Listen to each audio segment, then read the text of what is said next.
फलटणच्या इतिहासात सुवर्ण अक्षरांनी नोंद होईल असा क्षण रविवारी अनुभवायला मिळाला।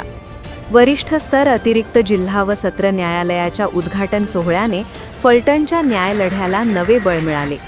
मुंबई उच्च न्यायालयाच्या 5 न्यायमूर्तींच्या उपस्थितीत झालेल्या या दिमागदार सोहळ्याने फलटणच्या न्याय प्रवासाचे नवे पर्व सुरू झाले। या न्यायालयातून जे पक्षकार ज्यांचे खटले 2012 पासून पेंडिंग आहेत, काही लँड ॲक्विजिशन रेफरन्स आहेत ते 2012 पासून आहेत, त्या सर्वांना त्वरित न्याय मिळेल अशी मी इथे अपेक्षा व्यक्त करतो। न्यायालयीन इतिहासातील साहेब एक सुवर्ण दिवस आहे आणि आज आपण फलटण येथे या न्यायालयाचं उद्घाटन करत असताना न्यायदान प्रक्रियेमधला एक साहेब मैलाचा दगड या ठिकाणी आज आपण ठेवलेला आहे। आणि भोसले साहेब हे या उद्घाटनाला आपल्याला गेस्ट म्हणून लाभलेले आहेत। खरं तर ते गेस्ट नाही आहेत, त्यांनी ते होस्टच आहेत। एका मोठ्या शहरामध्ये जिथे प्रचंड लिटिगेशन आहे, प्रचंड कामाचा व्याप आहे आणि मग इथून 70 किलोमीटर सातारला जावं लागतंय, इथल्या पक्षकाराला 70 किलोमीटर जावं लागतंय आणि जेव्हा इथं काम भरपूर आहे, पूर्ण वेळ कोर्ट चालू शकतंय, अशा वेळेला इथं कोर्टाची आवश्यकता होती। या न्यायालयाचं उद्घाटन झालं आणि निर्माण झालं तर आजपासून उद्यापासून त्यांना सगळ्यांना इथे न्याय मिळणं सोपं होणार आहे।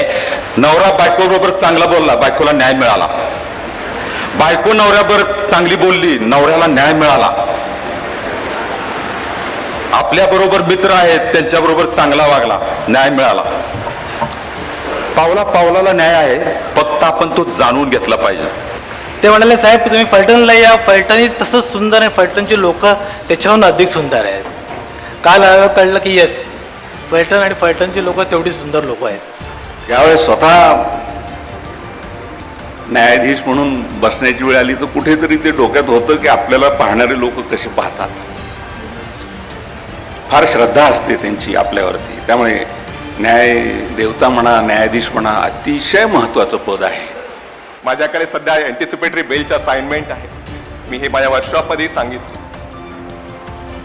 आणि आज जे रिकव्हरीचे दावे आहेत, जे रिकव्हरी दावे सिव्हिल कोर्टाला यायला पाहिजे, ते दावे कुठेतरी पोलीस स्टेशनला चाललेले आहेत। आभार मानणे हीच आपली परंपरा, कृतज्ञतेत दडलेला संस्काराचा झरा। ज्यांनी दिली साथ त्यांचे ऋण मानावे, ज्यांनी दिली साथ त्यांचे ऋण मानावे, मनापासून धन्यवाद हेच कर्तव्य समजावे।